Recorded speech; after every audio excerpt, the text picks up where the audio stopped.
রাজপথে যেতে তো কারো খুশিতে যায় না তো কেউ রাজপথে।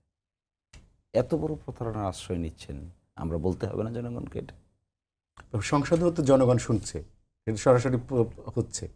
সংসদে জনগণ শুনলে যারা পার্টিসিপেট করছেন আর রাজপথে যারা প্রতিবাদে অংশগ্রহণ করছেন, তারা তো আর সবাই গিয়ে তো আর সংসদে কথা বলতে পারবে না। আচ্ছা আচ্ছা। এটা তো একটা নর্মস, এটা একটা কালচার।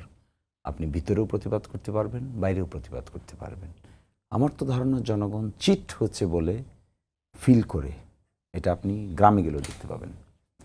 এবং আমার ধারণা স্বয়ং বিএনপির মধ্যে বিরাট এক অংশ আছে যারা নিজেরা সরকারের এই কর্মকাণ্ড বিরক্ত বোধ করছে। আপনি ফেসবুক খুলে দেখতে পাবেন। আমার বন্ধুদের অর্গানাইজেশনের মধ্যে ফ্রি থিঙ্কিং লোক আছে, ক্রিয়েটিভ লোক আছে, এডুকেটেড পিপল আছে।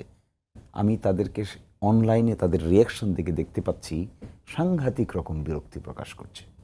ইয়াংদের মধ্যে বেশি। এ করে কি এগুলো? বলেছিল কি আর করে কি? কি কমিটমেন্ট ছিল আর কি কাজ করছে? বিএনপিতে সংসদে বলছে যে আমরা ধারণ করি এবং পুঙ্খানুপুঙ্খ আমরা বাস্তবায়ন করবো জুলাই সনদের। তাদের লোক বিশ্বাস করে এটা? একজন তাদের সংসদ সদস্য একটা দ্বিমত পোষণ করে ডিসেন্টিং নোট দিয়েছে, আমি নামটা বলতে চাচ্ছি না।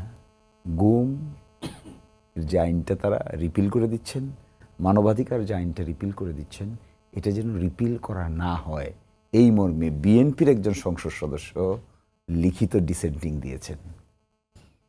আপনি বুঝতে পারেন কি লেভেলে এটা গেলে পরে বিশেষ কমিটির বিএনপি থেকে মনোনীত একজন সদস্য এত বিরক্ত হয়ে ডিসেন্টিং দিতে পারেন। তো এই পর্যায়ে ওনাদেরকে যে আমরা যে কথাটা বলছি, তাতে আমাদের চেয়ে ওনাদের মঙ্গল বেশি হবে শুনলে, কিন্তু শুনতে চাচ্ছে না।